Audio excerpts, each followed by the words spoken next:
ang mga kwento ng pag-ibig, kwento ng buhay at kwento ng pag-asa dito sa Barangay Love Stories. Love Stories.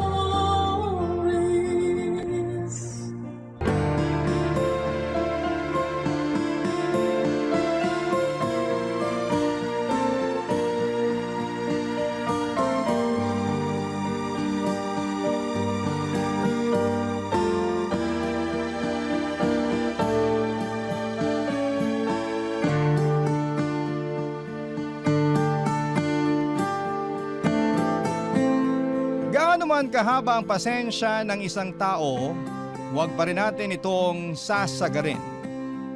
Dahil kapag napagod ang isang tao sa pag-unawa at pagmamahal sa atin, magsisisi tayo sa huli. Ikaw ka barangay, pasensyoso ka bang tao?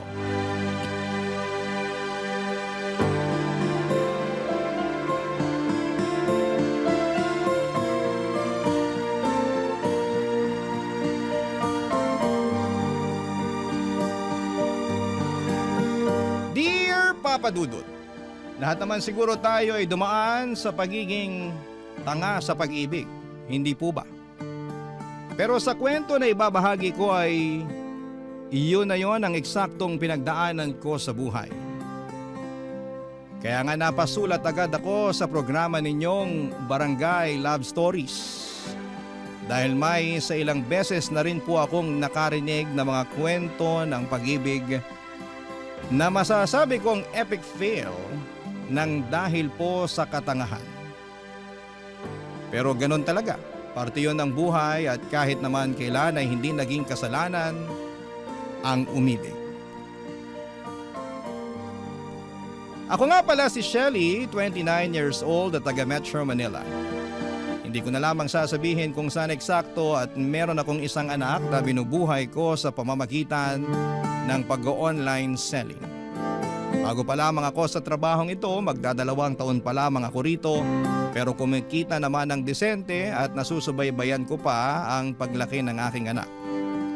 Importante para sa nanay na katulad ko na matutukan ang anak ko dahil mahal na mahal ko siya. Dalawa na lamang kasi kami sa buhay pero noong mga panahon na yon ay meron pa namang siyang tatay. Ang dati kong kinakasama na nagngangalang Junior Papa Dudut.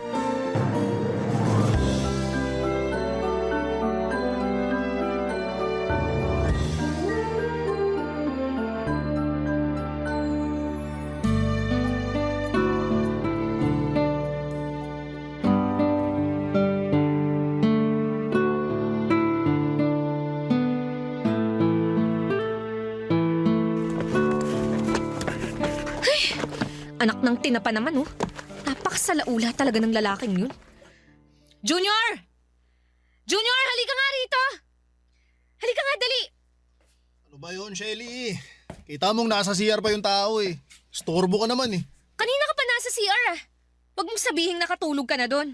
Para naman tanga eh. Siyempre, tawag ng kalikasan. Ano pa bang gagawin ko sa CR, Aber? Tawag ng kalikasan, kalahating oras ka na doon. Ay, nako. Bakit mo ba kasi ako tinawag? Makasigaw ka sa pangalan ko. Akala ko na paano ka na dyan eh. Paano ko hindi mapapasigaw? Sige nga. Tingnan mo tong baunan mo. Inaamag na rito sa bag mo, oh. Oh, grabe ka naman sa inaamag. O bakit, hindi ba? Tingnan mo ngang maigi. Kulang na lang tubuan na ng ugat tong mga amag dito sa baunan eh. Ilang araw na ba to rito, ha? Ni hindi mo man lang mailabas para hugasan. Napakasalaula mo talaga. Para yan lang eh. Sa nakalimutan ko, magagawa ko. Sa katrabaho mo yan bilang babae, di ba? Dapat ikaw na yung kumukuha at naglalabas ng baunan ko sa bag eh, para ikaw Naririnig mo ba yung sinasabi mo? Oo, naririnig ko. Bakit ka ba kasi sumisigaw? Tanong-tanong ka pa nakakapikon ka. Simpleng bagay lang iaasa mo pa talaga sa akin. Bakit? Imbalido ka ba, ha? Wala ka bang mga kamay? Meron naman, di ba? Nakakalimutan ko nga kasi. Hindi katwiran yon, Junior. Tsaka ang dami-dami mo na kayang nakakalimutan. Hindi lang naman itong baunan mo. Pati mga marurumi mong damit na kung saan-saan mo iniiwan. Ano? Nakalimutan mo rin damputin para ilagay sa labahan? Ganun na nga. Sige. Sa susunod, makikita mo na yung mga damit mo sa basurahan. Oy, wag naman ganun, Shelly. Anong wag ganun, Shelly? Ganun yon. Kasi, Iisipin ko na ayaw mo na sa mga damit na yon kasi iniwan mo lang kung saan-saan. Kaya itatapon ko na. Bakit ko pa mapahihirapan ng sarili ko na paulit-ulit kang paalalahanan ng napakasimpleng bagay na yon? Sa makakalimutin ka kamo di ba? O di ganun na lang para mas madali. Para ka namang ewan eh. Ako pa talaga ngayon ng parang ewan? O sino pa ba? Alam ka namang ako o yung anak natin. Dinami mo pa talaga rito yung anak natin na walang muwang, no? Kasi naman. Kasi naman mukha mo dyan. Ay, Junior naman. Kailan ka ba magiging responsable? Alam ko naman na ako yung babae sa pamamahay na to. Pero napapagod na din ako. Baka akala mo madali lang yung trabaho namin bilang nanay at may bahay, ha? Sinasabi ko sa'yo na hindi. Kaya sana, tulungan mo naman ako. Please lang. Please lang, huwag ka nang magpasaway. Daig mo pa yung anak natin sa pagiging isip bata Papadudot rider si Junior ng isang online selling app na palagi nagdi-deliver sa bahay namin. Tapos nagkagustuhan kami at doon na nga nagsimula sa aming relasyon. Noong una ay masasabi ko na ayos pa. Kumbaga spoiled ako kay Junior, prinsesa ang turing niya sa akin. Ngunit noong nabuntis niya ako at nagsama sa isang bubong ay doon na nagbago ang lahat. Hindi naman sa sinisiraan ko ang dati kong kinakasama pero nang dahil sa pagli-live-in naming yon ay higit ko siyang nakilala. Kung ano ang ugali niya, paano talaga siya manatili, mga gawi at napatunayan ko na hindi pala talaga siya perpekto. Gwapong-gwapo kasi ako sa kanya noong nililigawan pa lamang niya ako.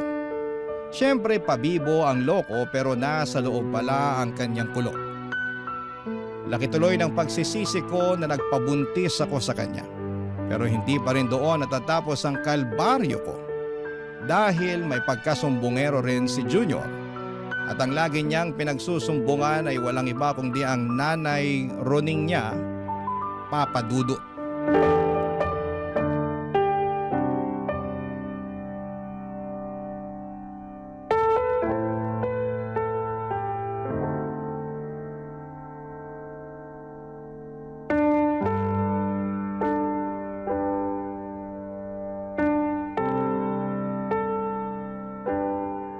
Nako, singilan na naman pala ng renta ng bahay. Kasya pa kaya itong natira sa pera namin? Wala pa pala kaming pambili ng bigas at gatas ni baby. Paano kaya to? Tapos… Shelly! Shelly! Buksan mo tong pinto! Shelly! Shelly! Nako, ano na naman kayang ginagawa ng magaling na nanay ni Junior dito? Shelly! Ano ba? Shelly, buksan mo tong pinto! Alam kong nandiyan ka! Ay, huwag mo akong pagtaguan, babae ka! Andyan na po, Nay! Buti naman pinagbuksan mo na ako ng pinto, ano? Akala ko aabutin ka pa ng siyam-siyam eh. Magandang umaga rin po, Nay. Walang maganda sa umaga, ha, Shelly? Ikaw talaga na babae ka, no? Akala mo kung sino ka umasta eh. Namumuro ka na talaga sa akin. Bakit na naman po? Ano pong ginawa ko sa inyo? Sa akin, wala. Pero nagsumbong lang naman sa akin ang pinakamamahal kong si Junior na inaway mo na naman daw siya. Dami mo raw sinabi sa kanya. Tinawag mo siyang tamad at salaula. Pati ba naman po yun? Sinumbong pa talaga niya sa inyo? O kanino pa ba magsusumbong ang anak ko? Sa akin lang naman kasi akong nanay niya, hindi ba? Alam ko naman po yun, pero… Peruhin mo mukha mo. Ano? Hindi mo ba ako papapasukin? Dito mo na lang ako sa labas kakausapin, ganon. Kahit kailan talaga napakabastos mong babae ka. Pasensya na, Nay. Hindi ko na kayo naalok na pumasok sa loob eh. Kayo kasi, tuloy-tuloy salita nyo. Pasok na po kayo. At baka mapagkamalan pa tayo ng kapitbahay na nag-aaway. Pabayaan mo sila na pagkamalan tayo para malaman nila kung gaano ka kasamang kinakasama. Paano na naman po ako naging masama? Inaapi-api mo lang naman yung anak ko. Hoy, Shelly, kaisa-isang anak namin na lalaki si Junior. Dala-dala niyang ngalan ng namayapa kong asawa. Pinalaki namin siya ng maayos, inalagaan ng husto. Ni ayaw ko ngang padapuan sa lamok nung sanggol pa yan eh. Tapos gaganyanin mo lang rito sa pamamahay niyo. Wala po akong ginawang masama kay Junior. Tsaka tama lang naman yung mga sinabi ko sa kanya. Dahil yun naman talaga ang ginagawa niya rito sa bahay namin. Kaya nga ikaw ang babae eh. Dapat ikaw ang pumuno sa pagkukulang ng anak ko. Hindi yung isusumbat mo sa kanya yung mga bagay na yon. Di po ba dapat tulungan kami? Hindi pa ba sapat na nagtatrabaho ang anak ko sa labas? Bakit pagdating dito sa bahay niyo, gusto mo siya pang pagtrabahuin? Eh kung tutusin, gawain mo na lahat yan. Di mo na dapat iaasa sa kanya. Ay, kawawa naman sa'yo yung anak kong yun. Buti na lang talaga hindi kayo kasal. Dahil kung makamando ka sa kanya, akala mo yata mag-asawa na kayo no? Hoy, Shelly, baka nakakalimutan mo kung saan ka dapat lumugar. Ayus-ayusin mo lang talaga. Papa Dudut, grabe po ang dinanas ko sa kamay ng nanay ni Junior. Naiyak na lamang tuloy ako at nagdamdam dahil sa mga paratang niya at pang-iinsulto sa akin. Doon ko napagtanto na napaka-OA ng damuhong Junior na yon sa mga pinagsasabi niya sa nanay niya. Dahil nagawa niya pa talagang mag-imbento para lalo akong mapasama sa mga magulang niya. Kung tutusin ay hindi yun ang unang beses na nagsumbong siya sa nanay niya. Pero yun ang unang beses na sinugod ako ni Nanay Roning na galit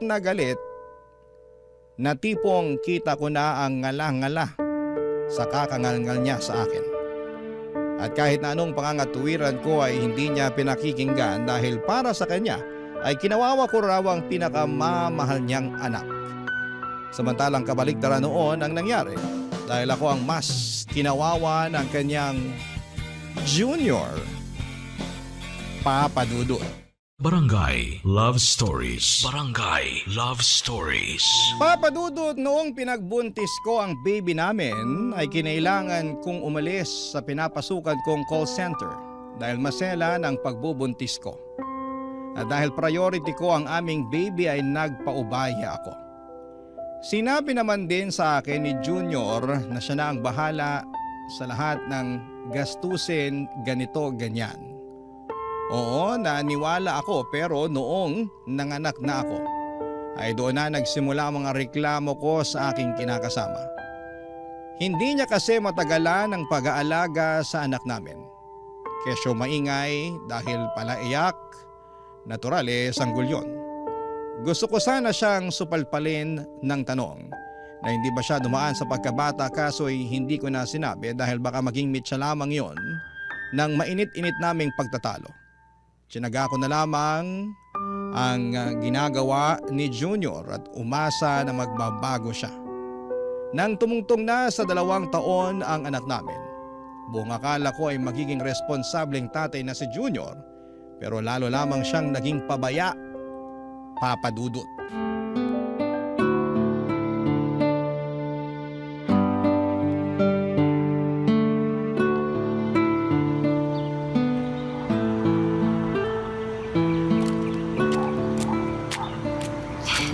Okay na siguro tong mga sangkap na nabili ko. Makakagawa na ako ng masarap na tinolang manok na maraming sayote. Ay, sandali lang ito ha. Pusta ko na lahat ng pera ko. Dapat manalo na ako, kanina pa ako inaalat bad trip na Hoy, Junior! Shelly! Anong ginagawa mo rito? Di ba nasa palengke ka? Oo, pero pauwi na ako. At ikaw, anong ginagawa mo rito? Nagsusugal ka ba, ha? Ha? Hindi Anong hindi? Eh bakit may hawak kang baraha? At ano yung narinig ko kamo na ipupusta mo na lahat ng pera mo? Hoy! Hindi ako bingi para sabihin ko sa'yo! Nagkakasiyahan lang naman kami. Wala lang yun. Anong wala? Teka, nasa na yung anak natin? Junior, nasan yung anak natin? Ha? Asan sabi yung anak natin Nandyan lang yun. Teka, nasaan na ba yung batang yun? Ayun Diyos ko, Junior! Puntahan mo nga yung anak natin! Baka masagasaan dun sa kalye! Oo, sige. Teka, pupuntahan ko na. Anak naman Sabi ko sa tabi lang kita, di ba? Pwisit ka! Napakababaya mo talagang lalaki ka! Aray ko na ba, Shelly? Bakit mo ako binatukan? Tatanong-tanong ka pa talaga? Eh pinabayaan mo lang naman yung anak natin na gumala-gala sa kalye! Paano kung nasagasaan yan? Sige nga! Nagulungan ng truck, ng bus, ng jeep o ng pison! Paano kung inaway yan ng ibang bata? O di kaya nakidnap? Eh di wala na to yung anak! Bobo ka talaga! Aray ko! Nakakarami ka na, ha? Kulang pa yan! Gusto madamihan ko pa Baka pabayaan mong tatay, Junior! Sandali ko lang iniwan sa'yo yung anak natin kasi namalengke ako ng pananghalian natin. Pero pinabayaan mo na! Uy mo naman! Wala namang nangyari sa anak natin ah. O kita mo buong buo pa. Wala kang galos eh. Eh kung mukha mo kaya galusan ko, no? Ha? Tsaka tingnan mo nga yung itsura ng anak natin. Walang tsinelas, walang salawal, tulo sipon. Yung totoo, wala bang magulang ang batang to? Grabe, ewan ko talaga sa'yo. Kahit kailan hindi ka maaasahan. Hoy, pwede bang kumalma ka ha? Pinagtitinginan na tayo ng mga tao. Eksena ka rin talaga eh. Eksena talaga ako kasi nakakabwisit ka. Tsaka ayaw mo nun. Sikat ka na sa kanila.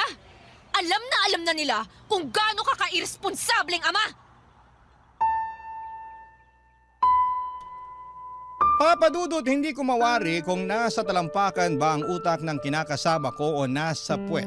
Dahil masyado siyang kampante sa paggala-gala sa kalye na madungis ng anak namin. Grabe.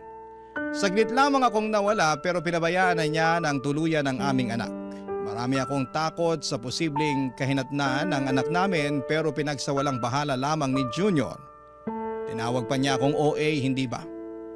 Ewan, pero parang kulang-kulang yung kinakasama kong yon. Hindi ko na siya maintindihan at napatanong tuloy ako kung ako bang may problema o sadyang tumanda lamang ng paurong si Junior. Grabe.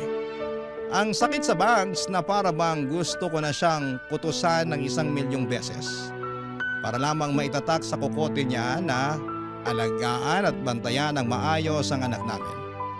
Kaya lang ay hindi talaga uso ang pagbabago sa kinakasama ko at sa bawat araw na lang na ginawa ng Diyos ay mas lalo pa siyang lumalala, Papa Dudut.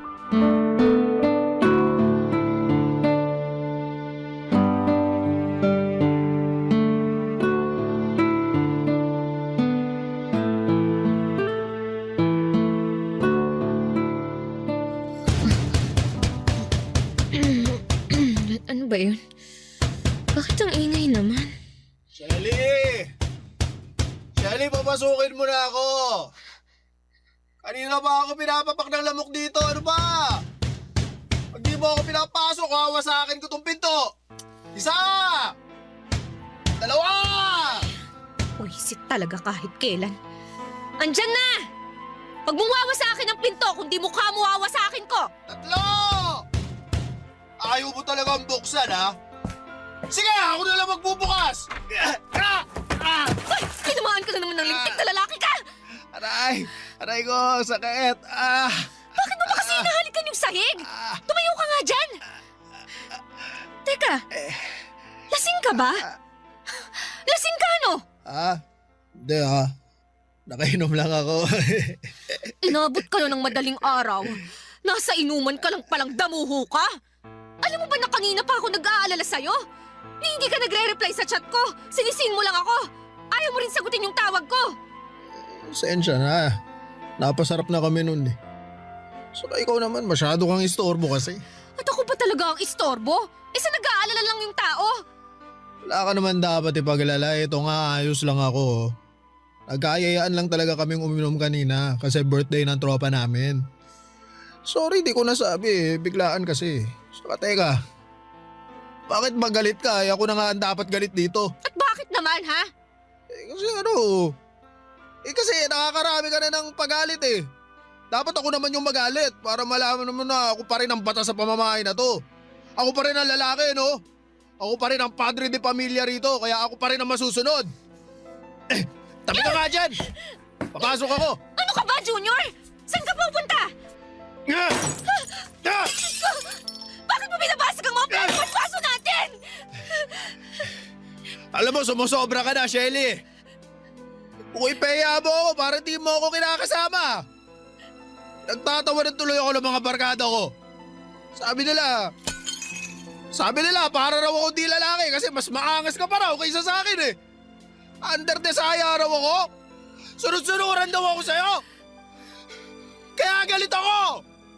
Galit ako! Tumigil ka na, Junior! Pag wala na tayo magamit na plato pag binasag mo lahat yan! Di ayos lang. Sa dahon ng saging na lang tayo kumain. Baka siraulo mo talaga! Siraulo na ako, siraulo. Pero simula sa araw na to, ako na masusunod sa pamamahay na to. Hindi ikaw! Hindi yung anak natin! Kundi ako!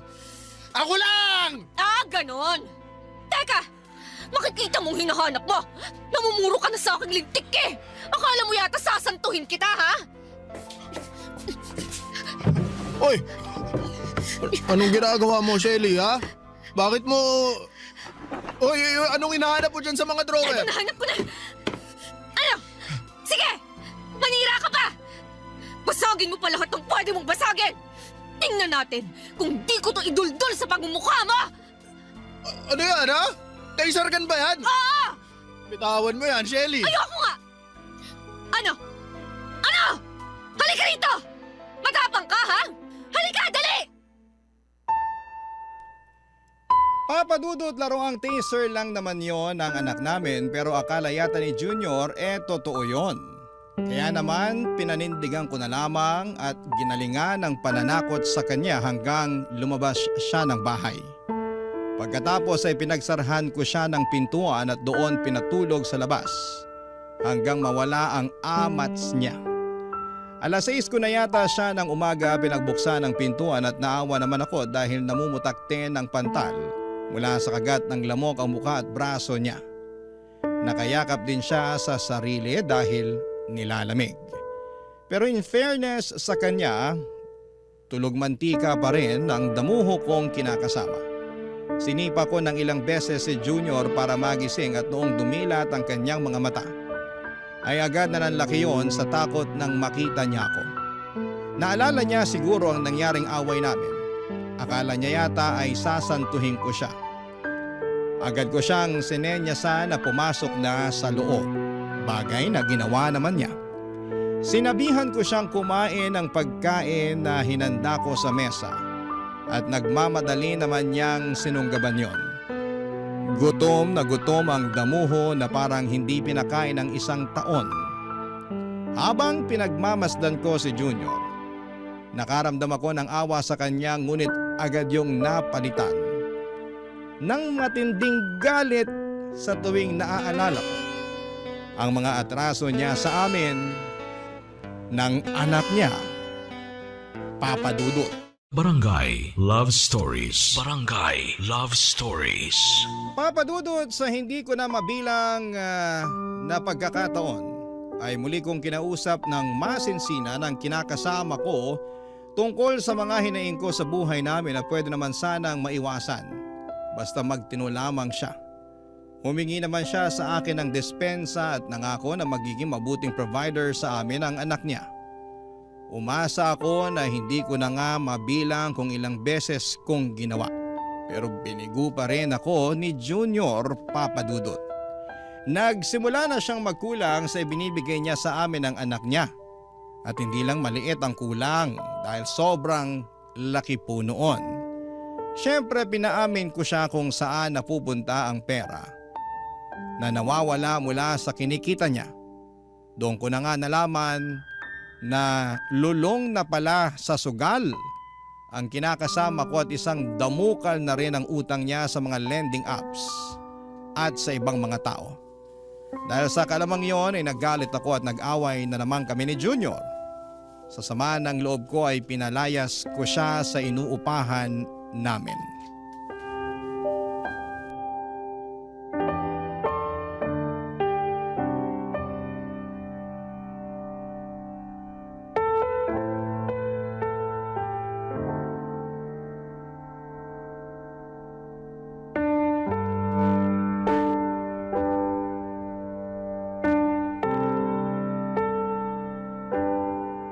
Anong ibig sabihin nito, Junior? Bakit andito kayo ng nanay mo sa bahay? Ano pa nga ba? Di sinumbong kita sa nanay ko na pinalayas mo ko rito. Ano ka mo? Hoy, Shelly! Sumusobra ka na talagang babae ka, ano? Noong nakaraan, pinatulog mo raw sa labas nitong inuupahan niyo yung anak ko? Pinapakpa nga raw siya ng lamok. Paano na lang kung na-dengue ang junior namin? Tapos ngayon naman malalaman ko pinalayas mo siya. Yan, sige nay. Pagalitan niyo po yan. O talagang sinulsulan mo pa ang nanay mo, ha? Ako ang kausapin mo, Shelly. Kanina pa ako salita ng salita rito. Nay, sinabi na po ba sa inyo ni Junior ang dahilan kung bakit ko nagawa sa kanya ang mga bagay na yon? Anong dahilan? Sabi na nga ba Hindi niyo talaga alam na ang laki ng atraso ng magaling yung anak sa pamilya namin.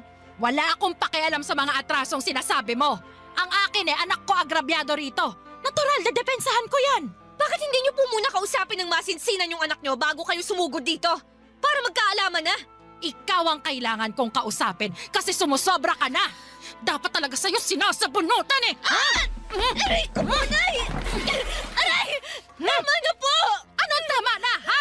Kulang pa nga yan eh. Dapat sa'yo binubunutan ng buhok sa anit dahil namumuro ka na. Kung aapi-apihin mong anak ko wagas, pues ako makakalaban mo. Yung anak niyo ang may kasalanan dito. Kung matinulang ho sana siyang padre de pamilya, hindi kami magkakagulo. Tsaka bakit ho ba kayo nakikialam sa away namin at tinakasama ko? At bakit hindi, ha? Kasasabi ko lang na nanay niya ako, hindi ba? Alam mo, ikaw, panasagot ka talaga eh, ha? Dapat sa'yo tinuturuan ng leksyon! Aray ko, Nay! Tama na po! Yan! Junior! Junior, awatin mong nanay mo! Bahala ka dyan. Inaway mo ako kaya lagot ka sa nanay ko. Anong sinabi mo? Napakadamuho mo talaga! Hoy, Shelly!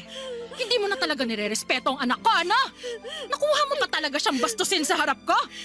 Para sa kaalaman mo, hindi ko dinala sa sinapupunan ko ng 9 na buwan ng anak kong yan at isinilang sa mundo para api-apihin lang ng katulad mo! Hindi ko naman po inaapi si Junior! Tsaka away ho namin tong dalawa! Dapat labas na po kayo dun, Nay! Matatanda na po kami! Huwag na ho kayong makisali! Anong matanda? Para sa akin, baby ko pa rin si Junior at walang sino man ang pwedeng umapi sa kanya. Kahit ikaw na kinakasama lang niya!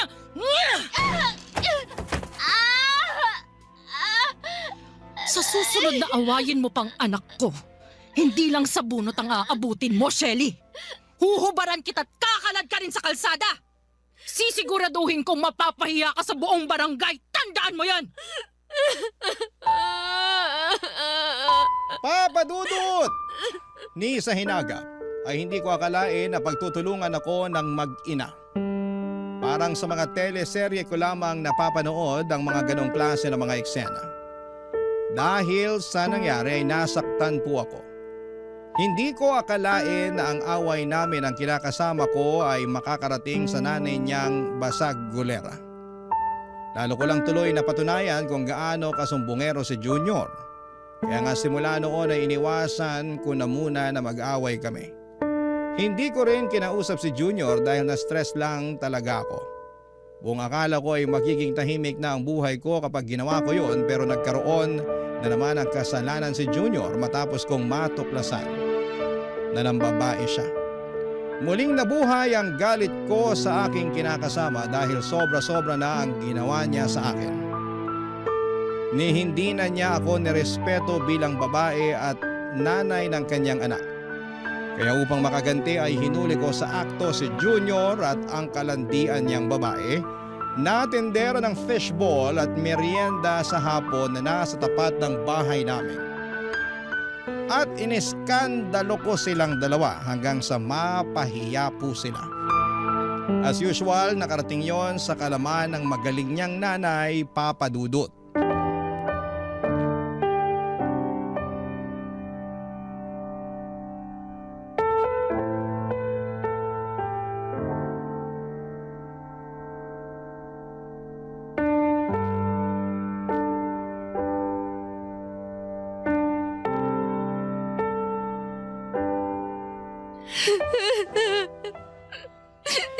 Ano na naman bang ginawa mo, Shelly? Bakit mo na naman pinahiya ang anak ko?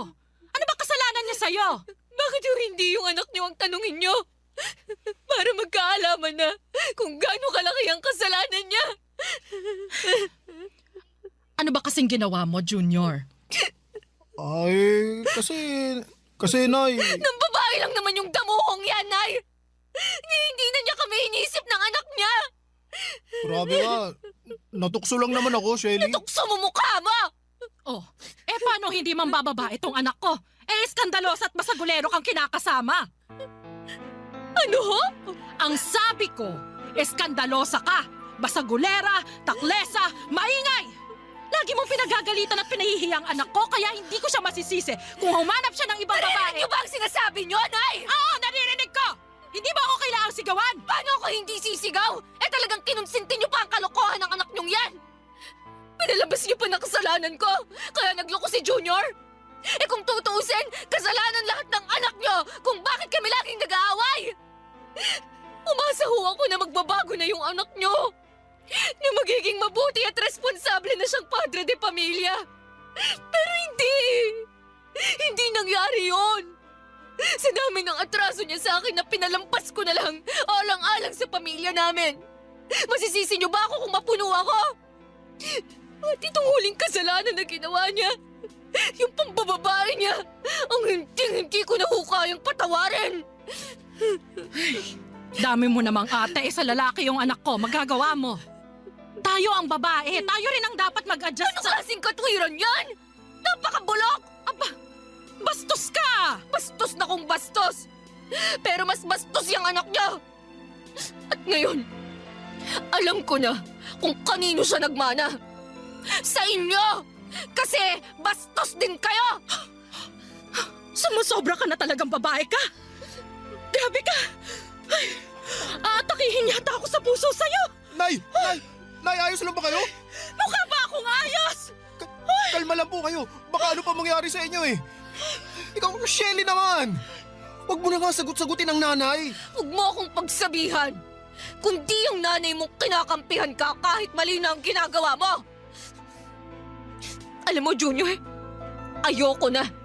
Ha? Ano ka ayaw mo na? Ayoko nang makisama sa'yo. Ayoko nang makisama dyan sa nanay mo. Aalis na kami ng anak mo. Magpapakalayo-layo na kami. At hindi mo na kami makikita kahit kailan. Ayoko na sa'yo. Doon ka na sa babae mo para ulo naman niya ang sumakit. Maghiwalay na tayo!